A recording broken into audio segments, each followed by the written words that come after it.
Movie की starting में हम ब्रिक को देखते हैं।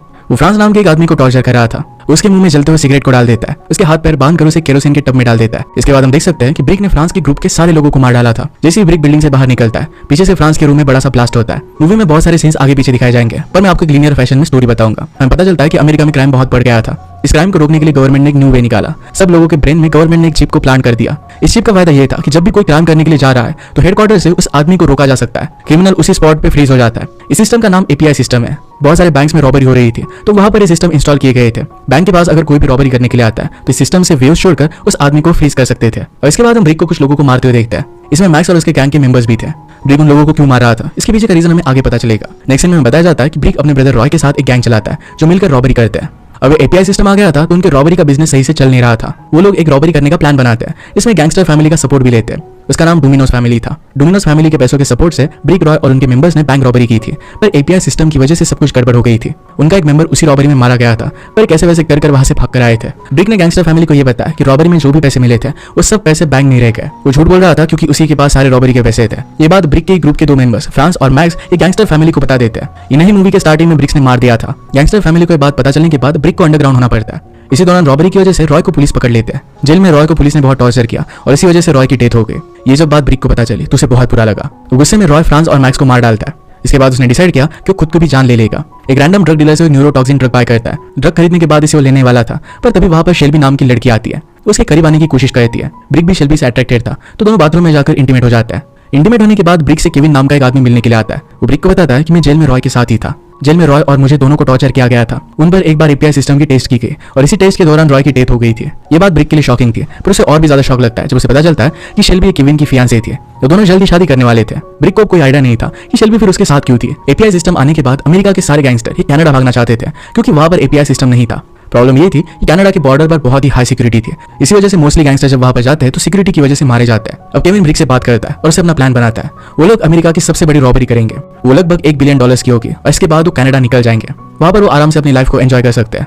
इसी चीज में केविन को ब्रिक की हेल्प चाहिए थी क्योंकि रॉबरी में उसे हेल्प कर सकता था। पहले तो ब्रिक इसके लिए मना करता है, पर बाद में वो मान जाता है। ब्रिक रॉबरी का पूरा प्लान बनाता है। उन्हें एपीआई सिग्नल को 30 मिनट्स के लिए जाम करना था। इसमें रॉबरी अपनी पूरी कंप्लीट कर लेंगे। इस सिग्नल जाम करने के लिए उन्हें एक अच्छे हैकर की जरूरत थी। उसके बाद वो रॉबरी सक्सेसफुल कर हमेशा के लिए कनाडा चले जाएंगे। ब्रिक जब वो प्लान बना रहा था तभी उसे पता चलता है कि केविन एक्चुअली में कोई रैंडम आदमी नहीं है। वो एक्चुअल में डोमिनो गैंगस्टर फैमिली, जिसके लिए ब्रिक पहले काम करता था, उसी के लीडर का बेटा है। ब्रिक को लगता है कि केविन उससे पैसे वापस लेने के लिए आया है। वो फिर जाकर उससे इस बारे में बात करता है। केविन उसे बताता है कि मैं अपने फादर और गैंगस्टर फैमिली को प्रूव करना चाहता हूँ कि मैं भी उनकी तरह काबिल हूँ। इसी वजह से वो इतनी बड़ी रॉबरी करना चाहता था। ब्रिक केविन से पूछता है कि जब तुम्हें एपीआई सिग्नल का झटका लग रहा था तो क्या तुम उसे रोक पा रहे थे, क्या तुम मूव कर पा रहे थे। केविन कहता है कि उस सिग्नल को रोका नहीं जा सकता। अगर तुम उसे रोकने की कोशिश करोगे तो तुम्हारी जान भी जा सकती है। अचानक से झटका लगता है और हाथ पैर रुक जाते हैं। ब्रिक ने भी इस चीज को एक्सपीरियंस किया था, पर उस वक्त एपीआई इनिशियल फेज में था और इसी वजह से वो भाग गया था। न्यू एपीआई सिस्टम इंप्लीमेंट होने के लिए कुछ समय था। वो इंप्लीमेंट होने से पहले उन्हें रॉबरी करनी पड़ेगी, वरना काम इम्पॉसिबल हो जाएगा। नेक्स्ट सीन में पता चलता है कि शेल्बी एक बहुत ही स्किल्ड हैकर थे। वो एफबीआई, रॉ इस टाइप की एजेंसी के लिए हैक कर चुकी थी। उन्हें किसी हैकर को ढूंढने की जरूरत नहीं थी। शेल्बी काम कर सकती थी। नेक्स्ट सीन हम देखते हैं कि ब्रिक और शेल्बी अपना अफेयर कंटिन्यू करते हैं। एक दूसरे के साथ वो टाइम स्पेंड कर रहे थे। ब्रिक अपने फ्रेंड रॉस को भी इस रॉबरी में ज्वाइन करवा लेता है क्योंकि पहले भी उसके साथ काम कर चुका था। इसके बाद वो एक बैंक के मैनेजर के पास जाते हैं जिससे वो कॉन्टैक्ट में थे। उसे कहते हैं कि हम $35 मिलियन डिपॉजिट करना चाहते हैं। जिस दिन वो डिपॉजिट करेंगे उसकी वो डेट कंफर्म करते हैं। अब शेल्बी ब्रिक को फेक नोट प्रिंट करने के लिए मदद करती है।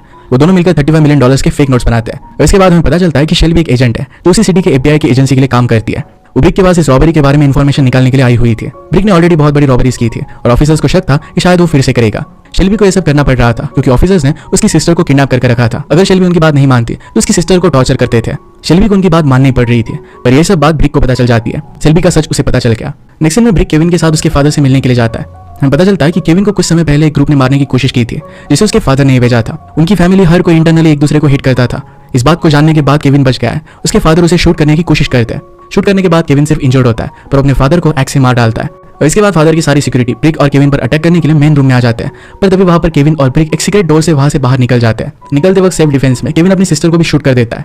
यहाँ से बचने के बाद ब्रिक सीधा शेल्बी के पास आता है। उसे बताता है कि मुझे तुम्हारे बारे में सब कुछ पता चल चुका है। शेल्बी कहती है कि मुझे ये सब मजबूरी में करना पड़ रहा है, इसी वजह से मुझे उनकी बात माननी पड़ रही है। तभी वहां पर ब्रिक के ऊपर गैंगस्टर फैमिली के कुछ मेंबर्स अटैक कर देते हैं। उनका पीछा करते हुए वहां तक वो पहुंच गए थे।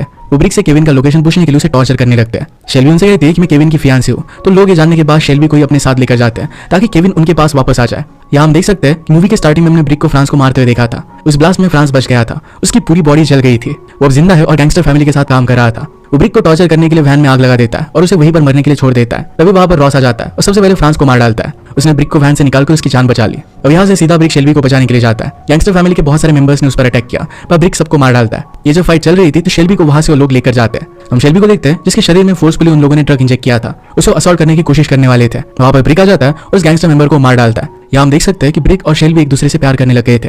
अब सब फाइनली अपने रॉबरी के प्लान को एक्सिक्यूट करने का फैसला करते हैं, क्योंकि उनके पास सिर्फ 24 आवर्स ही थे। 24 आवर्स के बाद एपीआई सिस्टम इंप्लीमेंट होने वाला था। इसके बाद रॉबरी करना इम्पॉसिबल हो जाएगा। वो प्लान बनाते कि शेल्बी अपने एपीआई एजेंट की आइडेंटिटी से ऑफिसर को संभाल लेगी। वह सबसे पहले एपीआई टावर में जाएगी, एपीआई सिस्टम को 30 मिनट्स के लिए हैक करके रोक देगी। वो फिर सक्सेसफुली रॉबरी कर लेंगे। दूसरी तरफ ब्रिक और केविन का प्लान था कि वो दोनों बैंक को लूटने का काम करेंगे। सबसे पहले वो फेक नोट डिपॉजिट करने के बहाने से बैंक में जाएंगे। एक बार वो अंदर आ गए तो अपनी टीम की मदद से वो पूरा बैंक लूट पाएंगे। अब रॉबरी का फाइनल डे आता है। शेल्बी सबसे पहले खुद को एपीआई एजेंट बताकर एपीआई सिस्टम में चली जाती है। वहां पर वो टावर के मॉडरेटर को सीड्यूस करती है। नेक्स्ट मोमेंट पर उसी पर गन पॉइंट कर चेस्ट उसे बांध देती है। दूसरी तरफ ब्रिक अपने कार से फेक नोट्स निकालकर बैंक में डिपॉजिट करने के लिए जाता है। सभी नोटों को बैंक मैनेजर को दे देता है। बैंक मैनेजर को चेक करना था कि नोट असली है या नकली, तो उसे जला कर देखता है। उसे पता चल जाता है कि सभी नोट फेक है। ब्रिक के ऊपर वहां के सिक्योरिटी गार्ड शूट करने लगते हैं। ब्रिक खुद को बचाकर वहां से निकल जाता है। ब्रिक डायरेक्टली बैंक के लॉकर में आ गया था और इसके बाद यहाँ से आगे का रॉबरी का काम केविन संभालता है। सबसे पहले केविन अपने साथ लाया हुआ डायनामाइट को लॉकर पर प्लांट करता है। अगले सेकंड में वहां पर ब्लास्ट हो जाता है। सारी सिक्योरिटी उन्हें ढूंढते हुए लॉकर के पास आ जाती है। ब्रिक, केविन और रॉस तीनों मिलकर लॉकर के पैसों को सेफली अपने ट्रक में रखते हैं। ट्रक में पैसे रखते हुए रॉस ब्रिक को कहता है कि अब हमारे पास सिर्फ 6 मिनट्स है।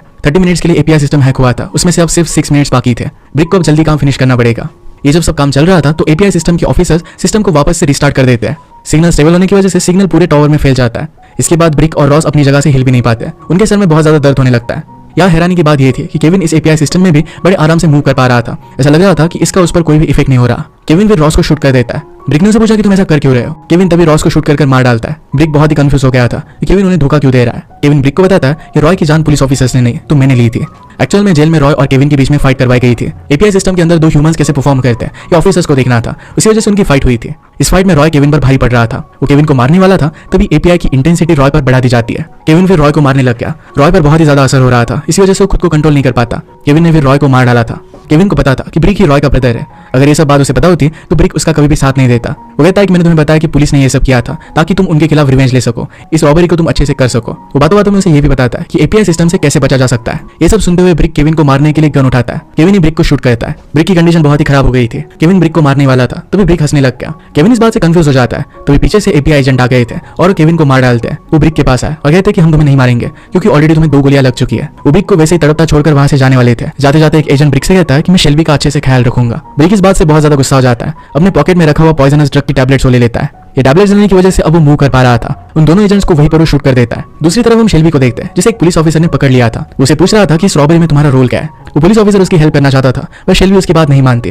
वो ऑफिसर को ट्रिक कर उस पर ही अटैक कर देती है। उस ऑफिसर और शेल्बी में दोनों में झगड़ा होने लग गया। वो टेबल पर गिर जाता है और वहां पर एक पॉइंटिंग ग्लास था, उसी से टकराकर उसकी डेथ हो जाती है। वो फिर इस टावर से निकलने लग गए। सारे ऑफिसर उस पर गन लगाते हैं। दूसरी तरफ हम ब्रिक को देखते हैं जो पैसों से भरा हुआ ट्रक को लेकर बैंक के पास आ रहा था। वो डायरेक्टली ट्रक सारे ऑफिसर्स पर चढ़ा देता है। वो शेल्बी को बचाकर वहां से लेकर जाता है। उन दोनों ने रॉबरी कंप्लीट कर ली थी। उन्होंने एक दूसरे को किस किया। वो एक दूसरे को अपना प्यार कन्फेस करते हैं। अब ब्रिक कनाडा जाने का डिसाइड करता है। सीधे कनाडा के बॉर्डर के पास वो ट्रक लेकर जाकर उसे रोकता ही नहीं। चेक पोस्ट पर बहुत सारे ऑफिसर्स थे, पर उन सब से वो बच जाता है। उनके ट्रक पर बहुत सारी फायरिंग हुई थी। हालत बहुत खराब थी, पर फिर भी वो नहीं रुकता। कनाडा पहुंचकर शेल्बी बहुत खुश थी। वो ब्रिक को आई लव यू कहती है। उसने रियलाइज किया कि ब्रिक को गोली लगने की वजह से उसकी डेथ हो गई है। उसने थोड़े टाइम के लिए जिंदा रहने के लिए टॉक्सिक ड्रग भी लिया था, वहीं पर उसकी डेथ हो गई थी। शेल्बी बहुत रोती है और उसे आई लव यू कहती है। इसके बाद वो पैसे लेकर वहां से चली गई। नेक्स्ट सीन में शेल्बी अपनी सिस्टर के साथ थी। उसने अपनी सिस्टर को भी बचा लिया था। वो ब्रिक की अस्थियां पानी में बहा देती है। इसी के साथ मूवी एंड हो जाती है। अगर आपको एक्सप्लेनेशन अच्छा लगता है तो प्लीज लाइक और कमेंट जरूर कर दीजिएगा। बहुत सारी मूवीज लेकर आते रहते हो तो प्लीज चैनल को सब्सक्राइब कर दीजिए और बेल नोटिफिकेशन आइकन मत भूलिएगा। फिर से मिलेंगे और एक मूवी के साथ। तब तक के लिए थैंक यू और आप अपने आप का ख्याल रखिए।